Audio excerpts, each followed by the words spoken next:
What's up, neighbors? Tinangina mo, Chano! Magagamit ka! Ang kapal na mukha mong palayasin kami, ikaw nga yung nagpupumilit na pumunta kami dyan. Bakit? Kasi alam mo, magagamit mo kami. Pati ikaw, Chano, dapat titigil mo yung pag-vlog mo eh. Kasi wala kang mapapala dyan eh. Mag-ano ka na, mag-call center ka na lang, mag-work, mag-ano-ano ka na lang dyan. O kaya mag-apply ka sa McDo, baka sakaling umunlad yung buhay mo. 150 pati Ate Johnny. Babalik na kami dyan ha.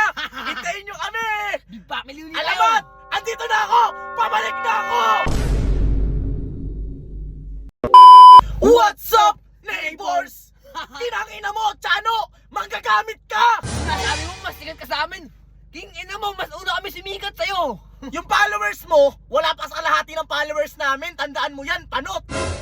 Yun na yung followers namin ano eh. Pamilya na talaga eh. Sa'yo, kapiranggot pa lang eh. Oo, 100k. Ano yung sinasabi niyang ako nag-delete ng YouTube channel niya? Ay, hindi totoo yun!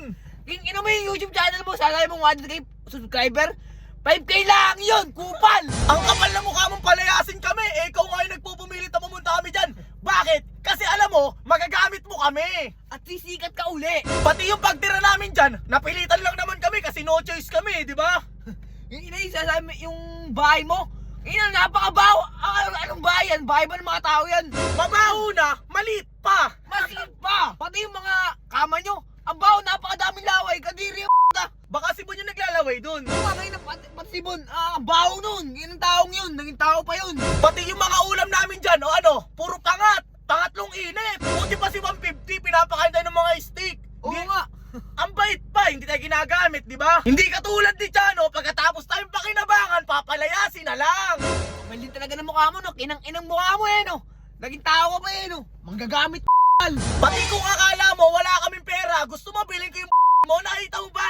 May magara kami sa sasakyan dito, eh ikaw, kahit motor, wala. Pati sila sa'yo, papag-aralin mo ako. Kinang-ina mo, wala kang pang-paaral. Papag-aralin mo ako. Isa pa, wala rin naman yung pambigay ng baon sa'yo eh. Ano bibigay mo sa akin? 10 piso? Kada pasok ko?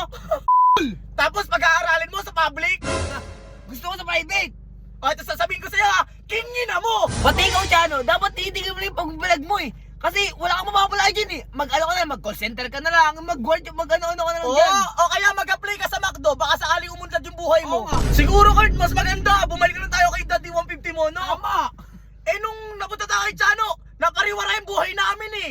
Parang naging pasunod buhay natin dun ah. Pati pag bumalik tayo kay Dad 150, Ano? gaganda yung buhay natin dun. Hindi tayo makakita tayo lagi ng mga steak, mga hindi na mga Sarap. sardinas. Mga talagang pang, ano talaga, mga restaurant. Oo, sawan-sawa na ako sa malansi.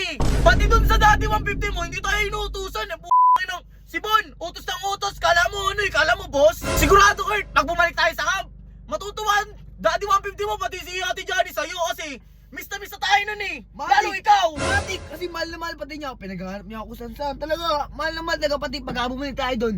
Magiging big family talaga. Pati si Boss Alamat, namimiss ko na din eh.